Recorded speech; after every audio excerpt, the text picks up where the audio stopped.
Welcome to this collaborative worship service. We are the Baja four Unitarian Universalist congregations who come together to worship, learn, and transform ourselves and our world. We represent Unitarian Universalists at Borderlands Unitarian Universalist in Amado, Sky Island UU Church in Sierra Vista, Mountain Vista UU Congregation on the northwest side of Tucson, and the UU Church of Tucson on the east side. We have been worshiping collaboratively every week during this pandemic because we know that we are stronger together.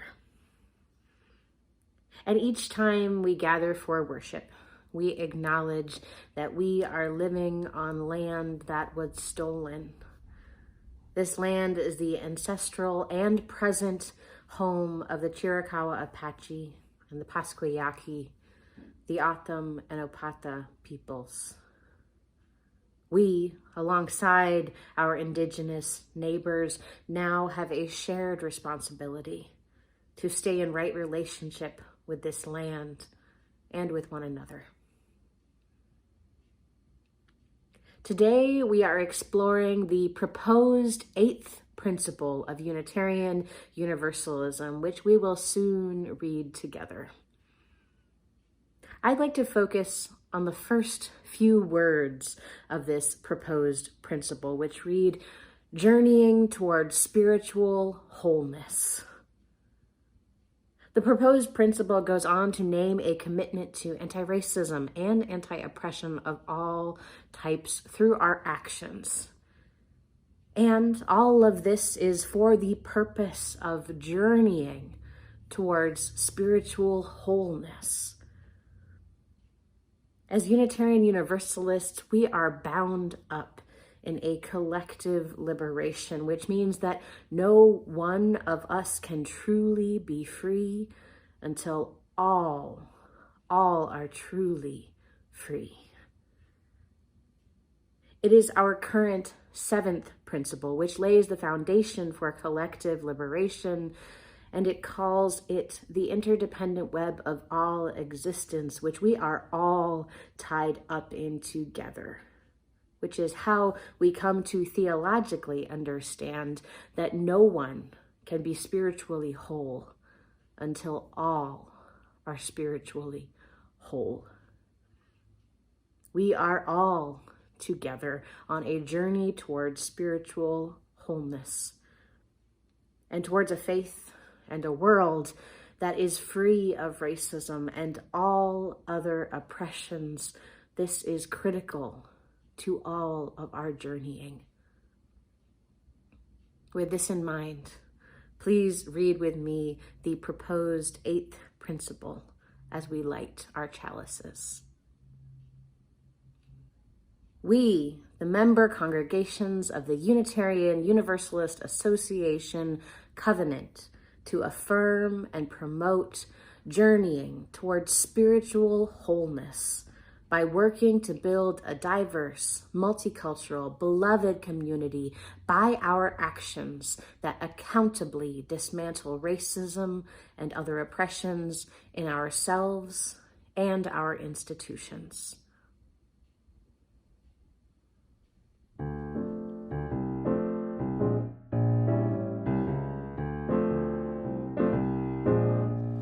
You gotta do when the Spirit says do.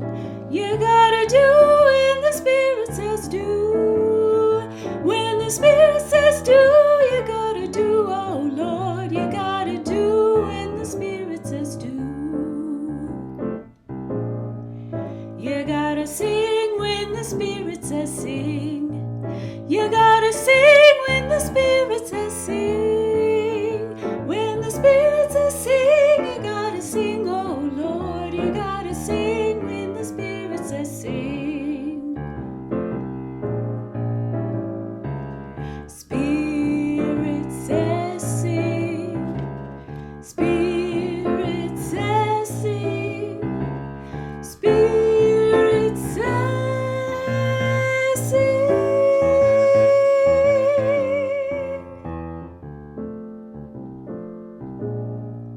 You gotta dance when the Spirit says dance. You gotta dance when the Spirit says dance. When the Spirit says dance, you gotta dance, oh Lord. You gotta dance when the Spirit says dance. You gotta shout when the Spirit says shout. You gotta shout when the Spirit says shout. When the Spirit shouts out, you gotta shout, oh Lord. You gotta shout when the Spirit says shout. Spirit says shout. Spirit says shout. Spirit says shout. Spirit says shout.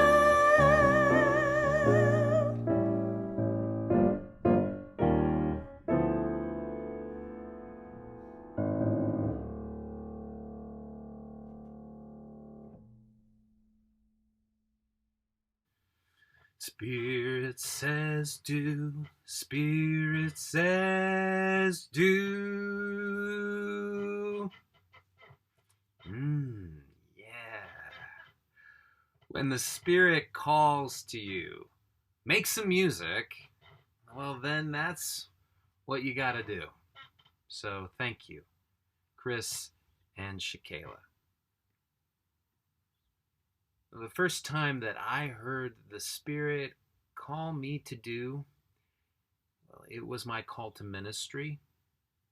And it was a call I heard before I knew much of anything about Unitarian Universalism.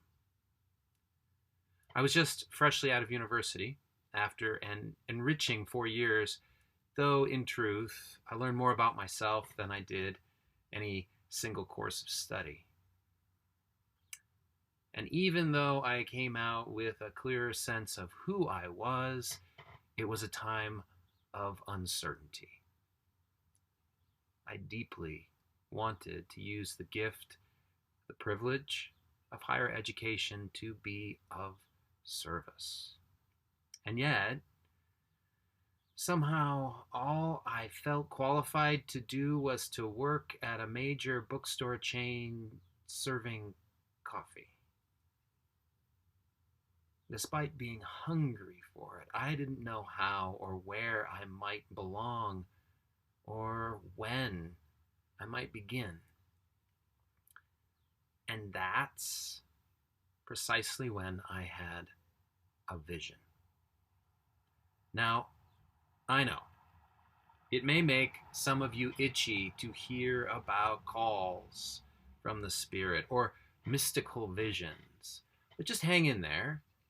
You might yet hear something of your own story somewhere in mine. Now, in this vision, I saw myself immersed in a community of faith with broader backgrounds, stages of life than I had ever experienced in a community before. I felt a sense of belonging, of support and care, and a challenge to struggle and to grow together. Now, there's a lot more, much, much more that I experienced in that vision, but these many, many years later, I still struggle to find the right words to express the depth and the breadth of what only lasted a few moments. And yet it does feel right to recognize those moments, that instance, that vision as my call to ministry.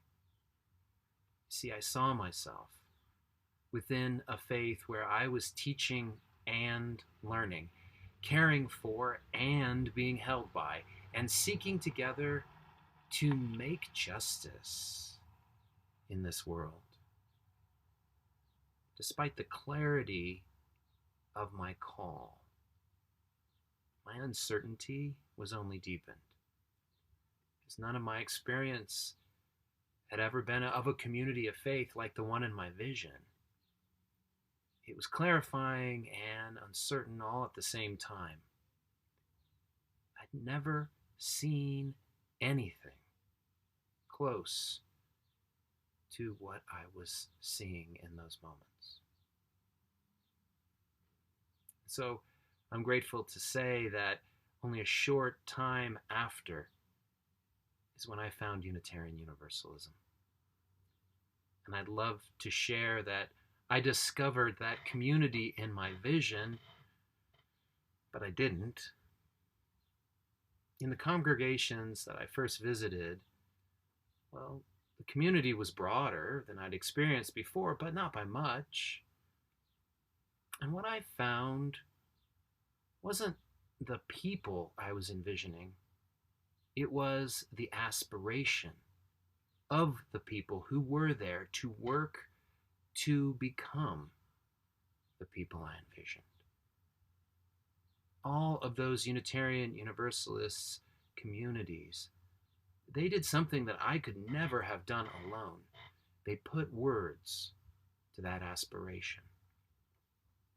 In the 7 principles and the 6 sources of their shared association, they covenanted to become the very community I was called to.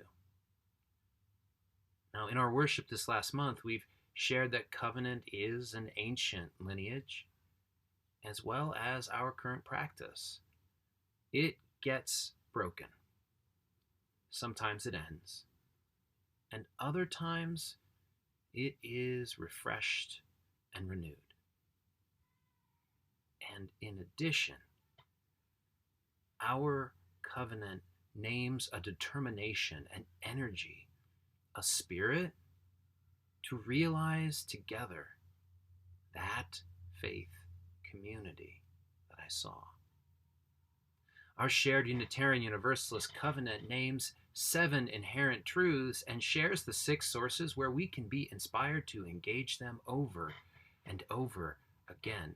Our covenant, it ties worth and dignity deeply in relationships of justice, equity, and compassion, all within a radical acceptance that challenges us to grow in truth and in meaning. It says that people of conscience empower a world community where peace and liberty and justice arise out of our interdependence. And there is spirit. a spirit there calling to each of us from among these cherished words to live into them. And so I've lived my call, served as a minister to Unitarian Universalist congregations for over 20 years now. And I wish I could tell you that we are closer in our congregations and our joint institutions to realizing our aspirations, to making our covenant real. But I look around. I look at us and I don't see it. Don't get me wrong. I see we are loving and caring communities, but I don't see us becoming all that we aspire to be, all that the Spirit calls us to be.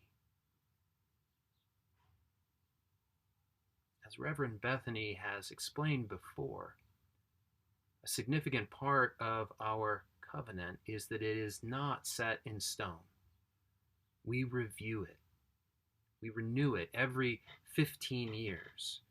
Or, to put it another way, we are open always to the call of the Spirit. And today, the Spirit calls us through the proposed 8th principle. It calls us to move forward out of this place where we have become stuck. It calls us to dismantle the oppressions behind the injustices that we would rid the world of, as well as the divisions in our own hearts. And it's not an easy thing that we are being called to do today. But the Spirit, in my experience, has never called us to what is easy. It calls us to what must be done. As we've just begun to recognize, as the Baha 4, we are stronger together. And this is a new covenant of sorts, because it's the call of the Spirit in these uncertain times for us to do the very hard work of dismantling racism and sexism and ageism and genderism and so many more oppressions that are within us and among us and beyond us, so that we can become the beloved community we aspire to be. And so we are called by the Spirit, and by our shared strength, may we answer that call.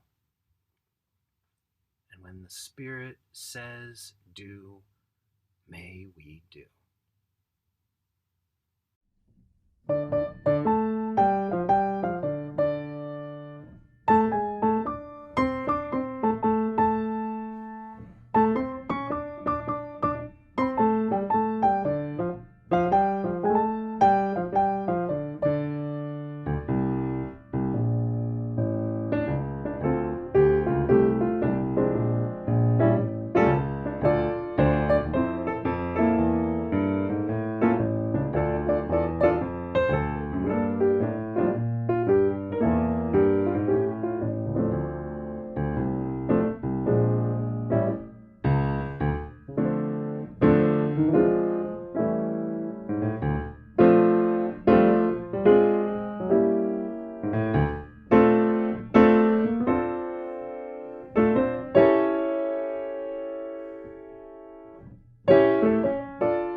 We are separate from each other. We are each distinct. Our many identities are a brilliant array of difference, worthy of celebration. Our various experiences are a wealth of knowledge, worthy of respect. Yet we are divided and held apart within and amongst ourselves, at a societal and often community level, we fall short of fully respecting and celebrating each other. This 8th principle asks UUs to align themselves with the work of overcoming what divides us. Overcoming these divisions asks us to be courageous, to act from the strength of our hearts. Sometimes this will be about engaging with the ongoing fight for rights and respect by marginalized groups. Other times, overcoming our divisions will call on us to soften, to open, and to truly listen to someone's experiences.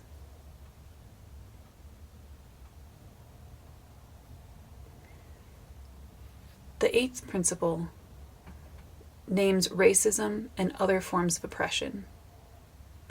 It is important to name racism as explicit work within UU spaces because of the repeated and ongoing racial inequality maintained within UU bureaucracies and congregations. Then the principle goes on to name other forms of oppression. Perhaps this seems vague or dismissive, but I want to lift up the wisdom I find in these words. This open naming of committing to working against and healing from other forms of oppression leaves us in an open-ended place of knowing that there is ongoing work. And as it's easy to see in reflecting on the recent history, there are many forms of oppression in our society that didn't have words until the last several decades. And so if we were to make a list now of everything that we know of, it's sure that we would miss something. And this is the way that I see this 8th principle inviting us to soften and to listen. It is by truly listening and receiving the wisdom of someone's experience, by hearing them when they say, "That hurt me. This system is blocking my ability to live my life fully, even when I do everything that the system tells me I'm supposed to do." When we can truly hear about the forms of oppression that other people experience and commit to working with them to resolve those and make space for the worth and dignity of all people, then we will truly be living our UU values. So let's take a moment and reflect on what it is to listen to what we don't know yet. How sometimes it feels like it's silence. Nothing is being said. It's frustrating to not know yet and to not have words. But if we stay present and commit to opening to that wisdom arising from other people's experience and from our own experience,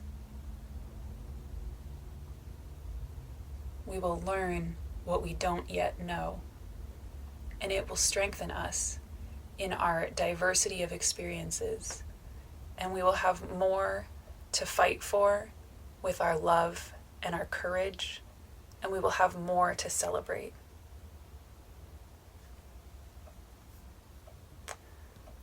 I want to close with a prayer from Andre Moll.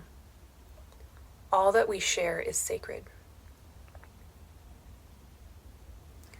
Reverend Andre Moll writes, "As we gather together, may we remember, when you share with me what is most important to you, that is where listening begins. When I show you that I hear you, when I say your life matters, that is where compassion begins. When I open the door to greet you, that is where hospitality begins. When I venture out to bring you to shelter, that is where love begins. When I risk my comfort to ease your suffering, when I act against hatred, violence, and injustice, that is where courage begins. When we experience the full presence of each other, because of our shared humanity, because of our differences, that is where holy gratitude begins. May this space be a table that is not complete until all are welcome. May this table be a space of beauty where together we create a series of miracles and where all that we share is sacred. May it be so.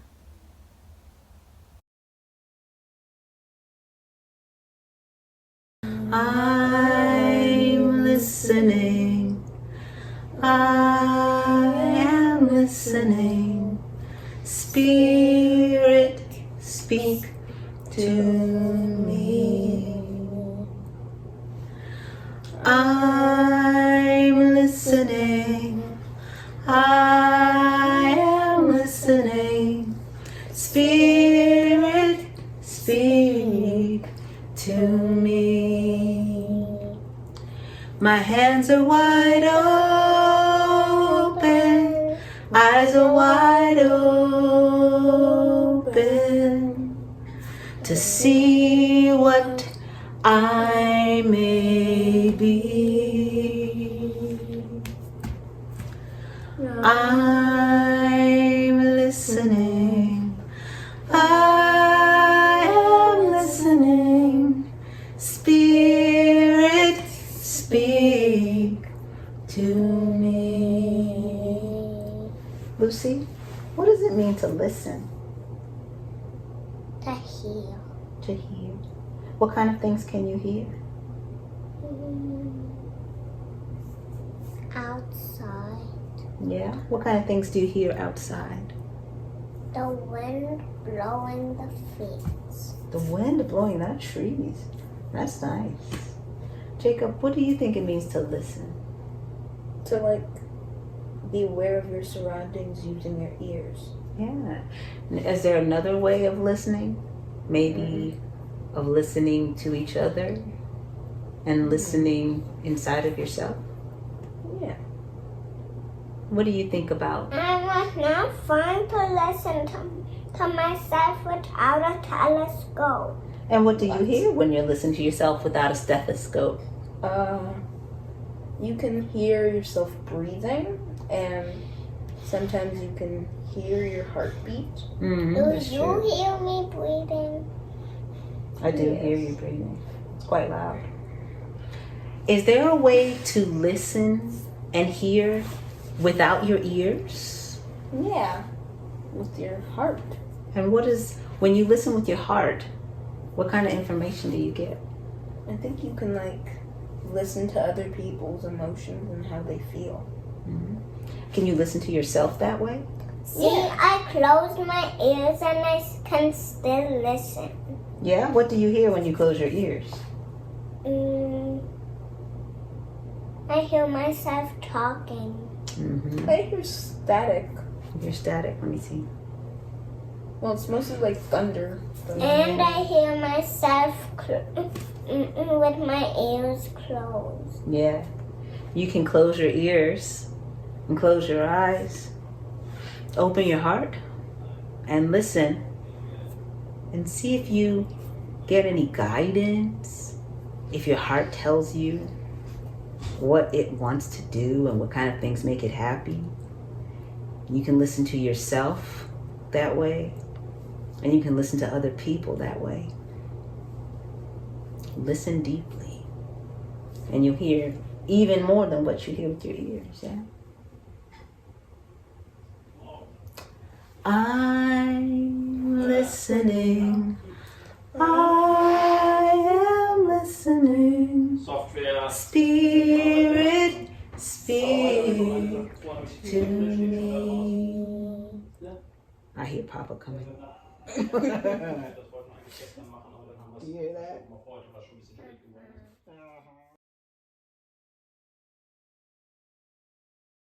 Today, Amira and I are at the park to play. We love the swings. We love the slides. Do we really like that climbing structure? One thing that we really like about it is that it's a really tall platform, but there's lots of different ways to get up to the top. What ways do you like to get to the top? The stairs, those climbing things. Those things. Yesterday you took the climbing wall, which was really hard. That took a lot of leg muscles, didn't it, to go up the climbing wall? And sometimes we see some kids go up the slide. That takes a lot of effort to go up the slide. How would you get to that top platform? Would you take the stairs or the climbing wall, or would you go up the slides? It doesn't matter. There are lots and lots of different ways to get there, and they're all going to take us to the top.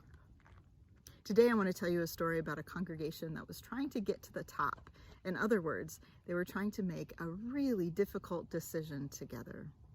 And I'm going to invite you to think about how did they come to this decision? Not whether the decision was right or wrong, but how did they get there? The year was 1948, and most congregations in the United States and other houses of worship were racially segregated. So that means that they were separated by the color of members' skin. Some were segregated by law. Others were segregated just by custom or lack of trying to actively be welcome. The First Unitarian Society of Chicago, the congregation I want to tell you about today, was one of those congregations. And although the church was located in a neighborhood with many African American residents, only whites could join. So one day, many members came to believe they needed to take action against racism. If they really wanted to live their values and principles, they could no longer exclude anyone from their church. The minister, Reverend Leslie Pennington, was ready for this day and ready to take action, and so was an active member, James Luther Adams. James Luther Adams, or JLA, as people in the know call him, was a famous liberal theologian and social activist, a person who studies religions and beliefs and values. And he was a member of the congregation's board of directors, a leader in the congregation. Along with some others, Reverend Pennington and James Luther Adams proposed a change in the church's rules, or their bylaws, to desegregate the church and welcome people whatever the color of their skin. They wanted to include, not exclude. They saw this as a way to put their love into action. When the congregation's board considered the desegregation proposal, most of them supported it. However, one member of the board objected. "Your program is making desegregation into a creed," he said. "You're asking everyone in our church to say they believe desegregating or inviting or even recruiting people of color to attend church here is a good way to tackle racism. What if we don't believe this?" Desegregation was a very controversial topic. In 1948, anything about skin color and racism was controversial. Some people, even people who supported African Americans in demanding civil rights, believed in a separate but equal policy, which kept people apart based on skin color.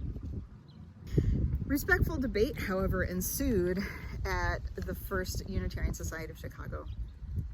Both sides felt in their hearts that their belief was right. Perhaps they were so busy trying to be heard, they forgot to listen.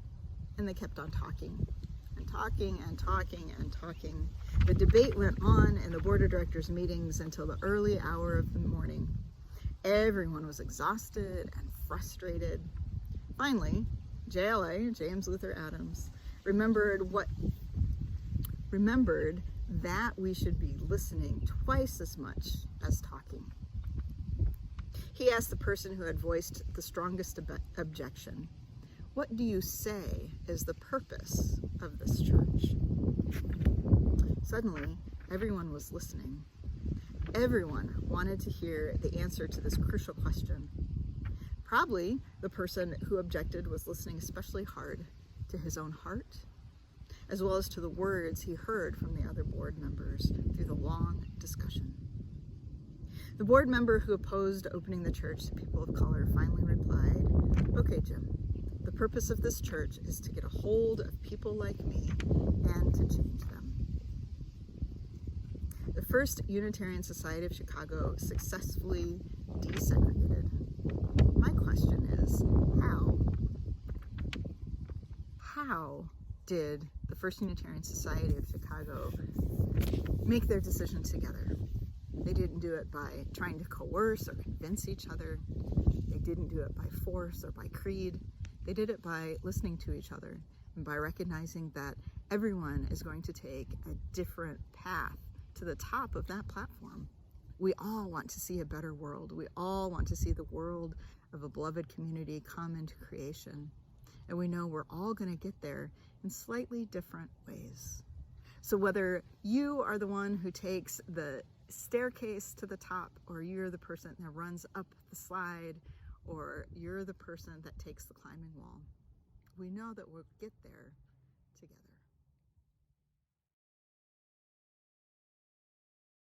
We rise,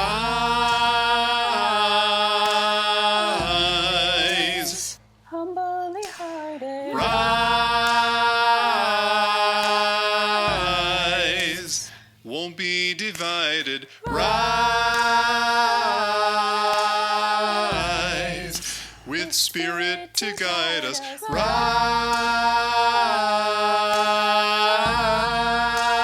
Rise, in hope, in prayer, we find ourselves here. In hope, in prayer, we're right here. In hope, in prayer, we find ourselves here. In hope, in prayer, we're right here. We rise.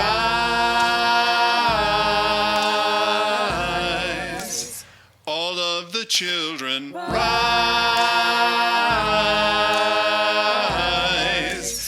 Elders with wisdom. Rise. Ancestors surround us. Rise.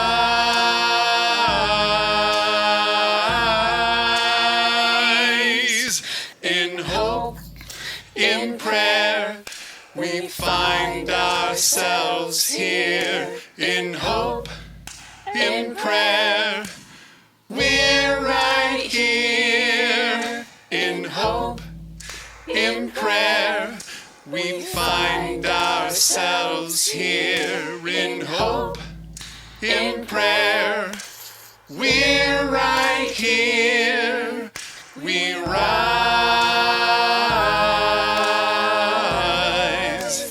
up from the wreckage. Rise With tears and with courage. rise, fighting for life. Rise.